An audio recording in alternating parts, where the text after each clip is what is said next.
Kan kunci surga itu adalah la ilaha illallah. Terus amalannya buat apa? Ya. Imam Bukhari menuliskan dalam Jami' Sahihnya sebagai berikut. Ditanyakan kepada Wahab bin Munabbih, ya, bukankah la ilallah adalah kunci surga? Beliau menjawab, tentu, tetapi tidaklah kunci melainkan dia memiliki gerigi. Jika engkau datang dengan kunci yang bergerigi, maka akan dibukakan untukmu. Jika tidak bergerigi, maka tidak akan dibukakan untukmu. Jadi la ilallah itu kunci. Cuman geriginya itu adalah amal soleh. Kalau orang cuman la ilallah, ya cuman kunci tapi nggak bisa buka pintu. Harus sholat, puasa, zakat, baru dia bisa masuk surga. Ya, untuk pembahasan sholat, zakat, puasa itu kita telah bahas di hadis kedua dan ketiga Arba'in An-Nawawiyah waktu di maktab yang lama ya. Ustaz Fauzi dan Mbak Agus tahu tuh, dia lanjut deh. Summa qala, ya, kemudian Rasul bersabda, ala adulluka ala abwabil khair, maukah engkau tunjukkan pintu-pintu kebaikan, yaitu yang jalan-jalan dengannya sampai kepada tujuan, ya. Kalau abwab itu jamak dari babun, pintu, ya. Apa itu? As-sumul junnah. Puasa adalah perisai. Puasa sunnah, karena puasa yang wajib sudah disebutkan di atas tadi, ya. Ya. Puasa adalah junnah, ya. Apa itu? Junnah itu perisai. Makanya Rasul bersabda, ya ma'asyaral sabab man istata'a minkumul ba'at fal yatazawwaj fa innahu a'udzu lil basar wa sunu lil falji wa man lam yastati fa alaihi bis-shaum fa innahu lahu wija. Wahai sekalian pemuda, siapa saja di antara kalian yang telah memiliki kemampuan untuk menikah, hendaklah dia menikah. Karena menikah itu dapat menundukkan pandangan dan juga lebih bisa menjaga kemaluan. Namun siapa saja yang belum mampu, hendaklah dia berpuasa. Sebab hal itu dapat meledakkan nafsunya. Jadi puasa itu adalah benteng tadi, ya. Kalau yang gairahnya kesenggol dikit, banyakin puasa, ya. Emosi itu kan gairah. Emosian, ya, itu jaga banyakin puasa, ya. Wasodaqatu tutfi'ul khati'ata kama yutfi'ul ma'un nar. Dan sedekah memadamkan api, ya, memadamkan kesalahan khati'ah sebagaimana air memadamkan api, ya. Itu sedekah sunnah juga, karena sedekah wajib sudah disebutkan di atas, ya. Wasolatul rajuli fil jawfil lail, dan sholat seseorang di tengah malam. Nah, itu qiyamul lail.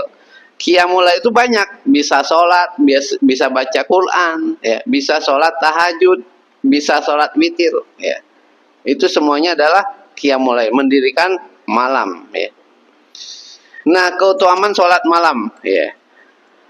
Aisyah melihatkan Nabi biasa melaksanakan sholat malam hingga kaki beliau bengkok.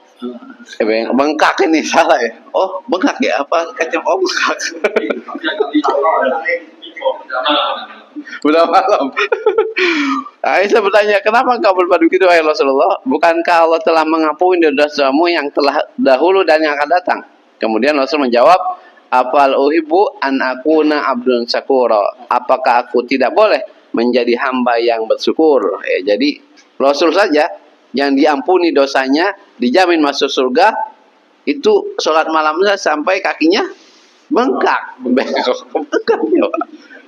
Kita yang bukan anak Nabi, bukan keluarga Nabi, belum dijamin surga, sholat malamnya nggak bengkok-bengkok.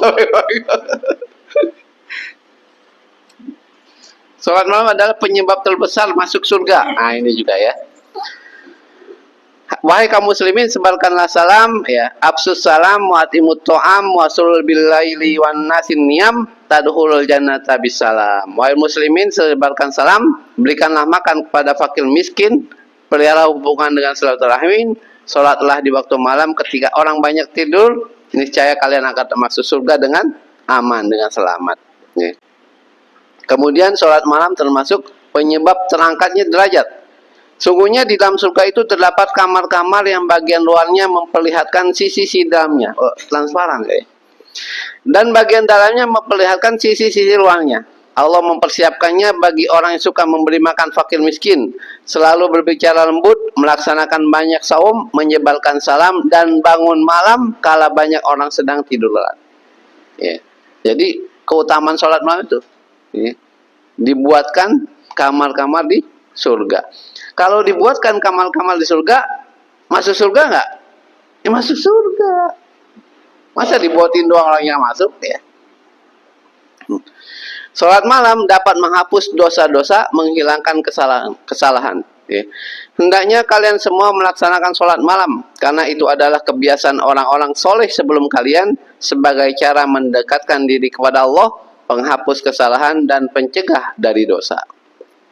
Dan sholat malam adalah sholat utama setelah sholat wajib. Afdalul sholah ba'da sholatul maktubah as-sholatul fil jawhil lail. Wa afdalus siyam ba'da sahri Ramadan siyamu sahlil lail sahlullah al-muharram. Ya.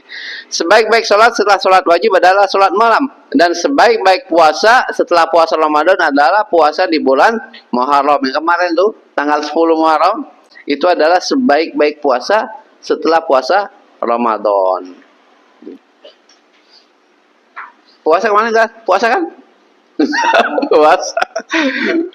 Puasanya kita Jumat Sabtu ya. Sini ada deh. Jumat Sabtu. Ya. Kan 9-nya Jumat.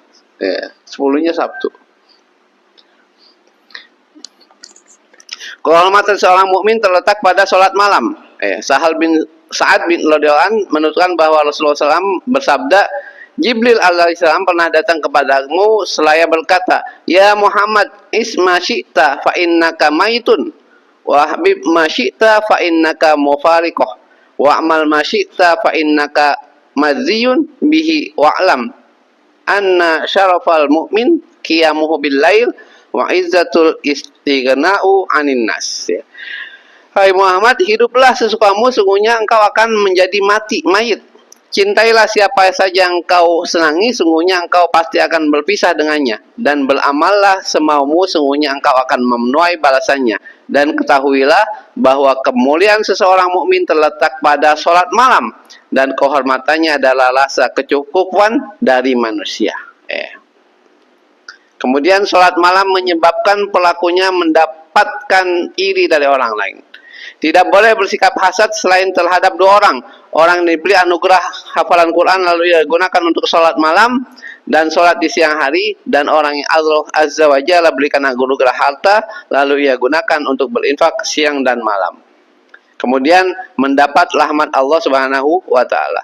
Rasul bersabda, semoga Allah merahmati seorang laki-laki yang bangun pada malam hari lalu dia sholat dan membangunkan istrinya. Jika dia terlelap lalu dia mencipratkan air ke wajah istrinya, semoga Allah merahmati kaum wanita yang bangun di malam hari lalu ia sholat dan membangunkan suaminya. Jika dia tertidur maka ia mencipratkan air ke wajah suaminya. Jadi main cipratan. Main cipratan. Jadi itu ya, akan mendapatkan rahmat Allah Subhanahu wa Ta'ala. Seorang suami yang bangun malam bangunin istrinya, atau semua orang istri yang bangun malam membangunkan suaminya. Kalau nggak bangun, dicipratkan air ke wajahnya. Kalau nggak bangun juga, banjur. Summa ta'ala. Kemudian beliau SAW membaca firman Allah Azza wa Jalla. Tatajafa junubanil madal yad'una rabbahum khawfa wa tama'a wa mimma razaqnahum yunfikun. Fala ta'lamu nafsun ma ufiya lahum min qurrati a'yun jazaa'an bima kanu ya'malun. Ya. Surat As-Sajdah. Lambung mereka jauh dari tempat tidurnya. Ya. Jadi biasain sholat malam. Mereka berdoa kepada Rabb-nya dengan rasa takut dan penuh harap. Ya. Dan sebagian mereka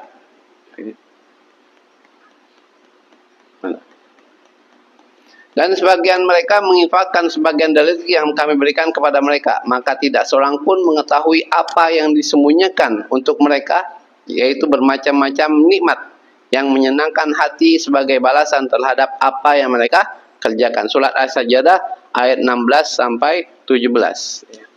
Summa qala, kemudian Rasulullah SAW bersabda, ala akhbiruka bira'si amri wa amudihi wa dhirwati sanamihi. Maukah engkau aku jelaskan tentang pokok segala perkara, tiang-tiang dan puncaknya? Qultu, aku berkata, bala ya Rasulullah, mau ya Rasulullah.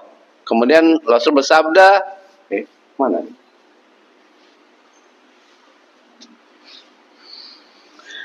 Ra'sil amri Islam wa amuduhu sholah wa dhirwatu sanamihi al jihad. Pokok segala perkara adalah Islam. Sudah dijelaskan di hadis sebelumnya. Tiangnya adalah sholat. Sudah kita jelaskan di hadis-hadis sebelumnya. Dan puncaknya adalah jihad. Nah, jihad yang belum kita jelaskan. Definisi jihad. Secara bahasa, jihad berasal dari kata al-jahdu. Benar nggak, Ustaz?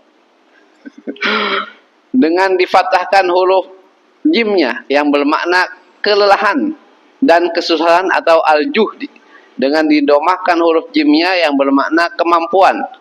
Kalimat balagol juhdah bermakna mengeluarkan kemampuannya, sehingga orang berjihad di jalan Allah adalah orang yang mencapai kelelahan untuk zat Allah dan mendikan kalimatnya yang menjadikannya sebagai cara dan jalan menuju surga.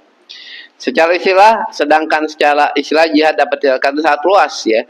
Mujahid adalah orang yang berjihad memerangi jiwanya dalam ketaatan kepada Allah, dan muhajir adalah orang yang berhijrah dari larangan Allah. Ya. Kemudian jihad itu ada dua macam. Ya. Pertama adalah jihad bertahan, jihad difai. Hukum jihad bertahan adalah wajib atas seluruh orang yang berada di daerah yang diserang musuh. Syekhul Islam Ibnu Taimiyah menyatakan apabila musuh memasuki negeri Islam, maka tidak dilakukan lagi wajib melawannya atas orang yang terdekat. Kemudian yang seterusnya, karena negeri Islam semuanya dihukumi satu negeri. Sebagaimana saudara kita di Palestina, maka jihad wajib di sana. Atau yang di Uighur ya, itu jihad wajib. Kemudian ada yang kedua, jihad at-talabi, jihad menyerang. Jihad menyerang hukumnya fardu kifayah. Apabila telah cukup dilaksanakan sebagai kaum muslimin, maka yang lainnya tidak diwajibkan. Ya. Nah ini udah jam berapa deh? Ya, ini adalah jihad difai. Allah berfirman dalam surah Al-Anfal, ya ayyuhalladzina amanu idza laqitumul ladzina kafaru zahfan fala tuwalluhumul adbar. Wa may yuwallihim yawma idzin duburahu illa mutahallifan liqitalin aw mutahayyizan ila fi'atin faqad ba'a bi ghadabin minallah wa ma'wahu jahannam wa bi'sal masir. Hai orang beriman, apabila kamu bertemu orang-orang kafir yang sedang menyerangmu, maka janganlah kamu membelakangi mereka. Barang siapa yang membelakangi mereka mundur di waktu itu, kecuali berbelok untuk siasat perang atau hendak menggabungkan diri dengan pasukan lain, maka sungguhnya orang itu kembali membawa kemurkaan dari Allah, dan tempatnya ialah neraka jahanam, dan amat buruklah tempat kembalinya. Jadi ini jihad difai, jihad menyerang. Jadi kalau orang kafir datang, kita harus bertemu orang kafir yang sedang menyerangmu, maka janganlah kamu mundur, harus kita hadapi.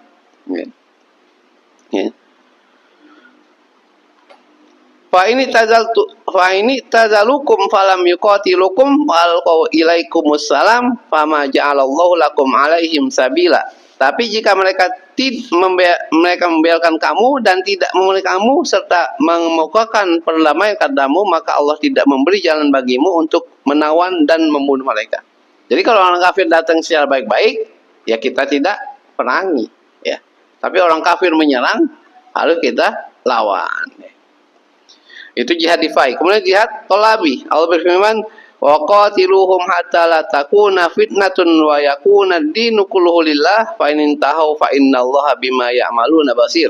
Dan perangilah mereka supaya jangan ada fitnah dan supaya agama itu semata-mata untuk Allah. Jika mereka berhenti dari kekafiran, maka sungguhnya Allah Maha melihat apa yang mereka kerjakan. Nah, ini jihad futuhat ya. Jadi negeri-negeri kafir yang penduduknya belum Islam, maka itu jihad tolabi. Ya. Nanti dibebaskan. Kemudian Allah berfirman, wa makanal mu'minuna liyanfiru kafatan falaula nafara min kulli firqatin minhum ta'ifatan liyatafaqahu fid din wa linziru qaumahum idza raja'u ilaihim la'allahum yahzarun. Tidak sepatutnya bagi orang yang mukmin itu pergi semuanya ke medan perang. Maka ini jihad tolabi hukumnya fardu kifayah. Ya. Mengapa tidak pergi dari tiap-tiap golongan di antara mereka beberapa orang untuk memperdalam pengetahuan mereka tentang agama dan untuk memberi peringatan kepada kaumnya apabila mereka telah kembali kepadanya supaya mereka itu dapat menjaga dirinya. Jadi Allah perintahkan tidak semuanya pergi jihad untuk futuhat. Ada orang yang Allah perintahkan untuk belajar, mencari ilmu supaya ketika dia balik diajarkan ilmu tersebut. Nah, makanya hukumnya fardu kifayah bukan fardu ain. Ya, itu jihad tolab.